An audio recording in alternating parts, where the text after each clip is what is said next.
सातवा दिवस आला. त्याला महाराष्ट्रातील कथा सांगण्यात आली. गावीला भक्तीचं स्वरूप सांगण्यात आलं. कथा सांगण्यात आले. कधी कसा आला हे सांगण्यात आलं. कधीला कसं कृष्णाला पाळलं हे सांगितलं. पाहता पाहता भगवंताच्या असंख्य लीलांचं प्रदर्शन करायला लागले. आणि हे करता करता परीक्षित राजाच्या जीवनातला 7वा दिवस कधी आला हे त्याला कळलं. जेव्हा परीक्षित आहे जेव्हा जेव्हा आपली परीक्षा होईल तेव्हा समजून जावा आपण जेव्हा परीक्षित आहोत. आणि शुकदेवजी महाराज शुक म्हणजे ज्ञानदेव. शुकरा ज्ञानाचा देव असणारा ज्ञानदेव.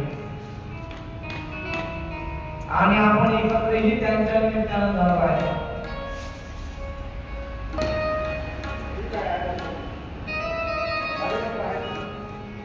एकत्र झालेला आहोत.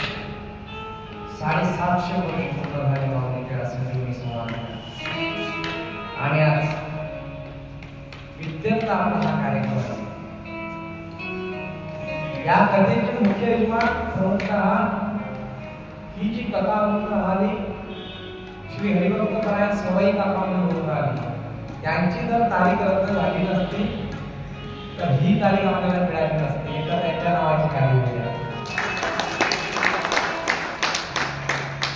त्यांनी माझी तारीख घ्यावी आणि महाराजांच्या मनात यावं किंवा आम्हाला सुट्ट्या वगैरे मिळत नाही म्हणून आम्ही ही तारीख पुढे ढकलतो. योगायोग तुमचा सर्वांचा सहभाग त्या कथेला मिळाला नसता. कोणत्या त्यांच्या ती प्रश्न होती ना खास लोकांसाठी होती कथा. पण तुमचा सहभाग घ्यावा या इच्छेपोटी विठ्ठल परमात्म्याने त्यांची तारीख केली. आपला सहभाग व्हावा म्हणून आपल्याला आयुष्मान भव प्रसाद आपल्याला श्रीमद भागवत महात्म्य कथा होईलच. पण आता अशी कथा पुन्हा नाही. गेली 7 दिवसापासून आपण इथे राहिलो. आधीचा प्रथम दिवस आठवा आणि आजचा दिवस आठवा. खूप बदल झाला आपल्याकडे. हरे राम हरे राम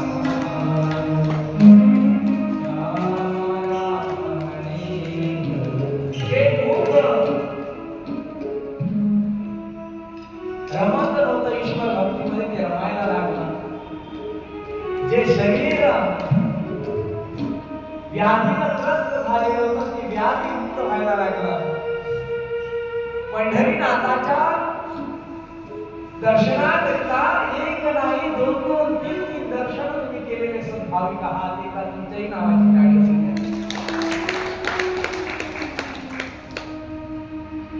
किती पतित पावन झाले. एक लालसा नाही झाली. एक दर्शन झालं म्हणून झालं का नाही म्हणे. पुन्हा म्हणजे त्या सावळ्याचं रूप पाहावं अशी लालसा. कृष्ण लालसा एवच. एखादी बासंतीचा पदार्थ व्हावा आणि जणू ती जीभला कशी चांगली वाटावी पुन्हा घेण्याची इच्छा व्हावी. त्याप्रमाणे पांडुरंगाच्या पायावर आपला हात किंवा शिर ठेवावा आणि ते शिर पुन्हा ठेवण्याची मनातली इच्छा आवरणाशिवाय झोप येत होती. दमत होता तुम्ही सवय नसते ना इंद्रियांना तरी मन राखत नव्हतं. महाराज निघाले ना महाराजांच्या समोर आले आणि पंढरीनाथानेही आपल्यावर कृपा करावी. पंढरीनाथ काल आमचं दर्शन 1.5 तासामधलं. किती तासामध्ये? फक्त 1.5 तासामध्ये. त्यांना माहित आहे आमचा दास लोकांना दर्शनाला येणार आहे. सकाळपासून दमलेला आहे म्हणून गर्दी कमी करावी. 8:30ला लागलो आणि 9:30ला दर्शन झालं. कृष्ण दर्शन लालसा त्या भगवंत पांडुरंगाचं दर्शन करा. आज कथा आपण ऐकणार आहोत ती विवाहाची.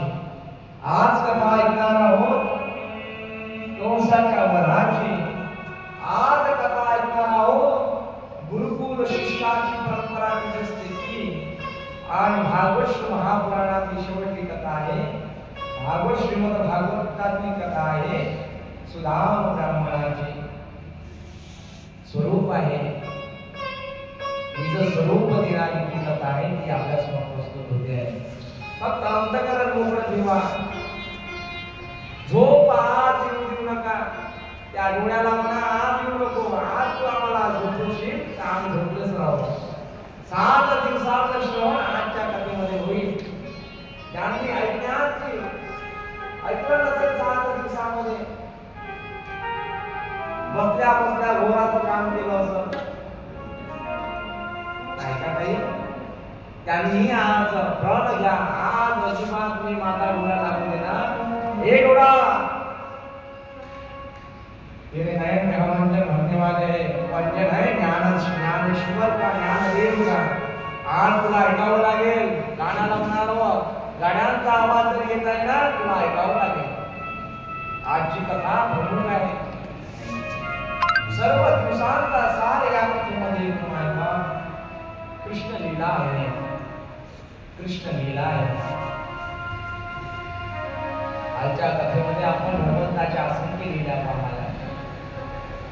पृथ्वीजी महाराज म्हणतात ही कथेची लालसा माझ्या अंतःकरणाची पुरी होत नाही. तप केलं पृथ्वीजी महाराजांनी, आणि ब्रह्मदेवाला काय म्हणतात, मला हजारो शेकडो कान देती. कशासाठी रे बाळा, तुझी जी कथामृत आहे ते 2 कानांनी ऐकून पूर्ण होत नाही, म्हणून तू आम्हाला काय कर, 10 सहस्त्र कान दे. सारखी काम तुम्ही करा जेणेकरून हा ऐका. आणि आज आपल्या कथेचा काय आहे, शेवटला गुलाबाईचा काय आहे, शेवटचा दिवस आहे ना. ऐकून राहिलं ना आवाज आहे, पोराचा आवाज जरी बसला तरी पोराचा आवाज बरोबर वाटत असतो आईला. कोणाला पोरगा कसाही असला अति प्रेम करणारी ती आईच असते, बरोबर की नाही. झोपल्या की काय जागे आहात ना. आणि बाबा तुम्ही ज्ञानी आहात, ज्ञानी आहात, बरेच उन्हाळे पावसाळे तुम्ही पाहिले आहात.